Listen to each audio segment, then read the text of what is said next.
Kalau di sini agak jauh. Sejak pandemi COVID-19, sejumlah anak nelayan di Desa Sungsang, Banyuasin terpaksa mencari upahan menjemur ikan untuk membantu ekonomi keluarga. Aktivitas ini dilakukan oleh anak-anak saat jam sekolah belum dimulai.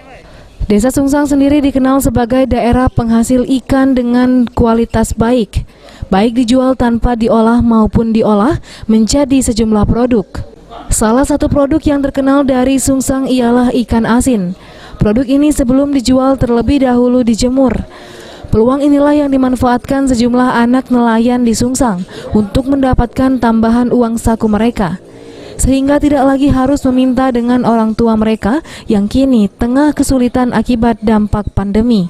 Untuk satu kali menjemur ikan, anak-anak nelayan ini biasanya mendapat bayaran mulai dari 18 hingga 20 ribu rupiah. Sekarang lagi ngapo ini? Lagi nyemur ikan. Nyemur ikan. Lagi belum sekolah atau mana? Belum sekolah. Sekolah ya? Diinjak upahan berapa ini? 5.000. 5.000. Oh, sudah berapa lama nyemur ikan asin mah ini? Sudah 3 hari. 3 ini? 3 hari inilah. Sehari dapat berapa biasanya dapat upahan ini?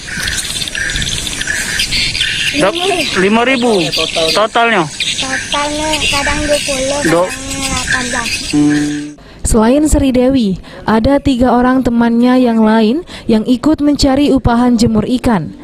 Selain ikan, ada juga udang yang dijemur sebelum nantinya dijual ke pasaran. Sulaiman, PAL TV.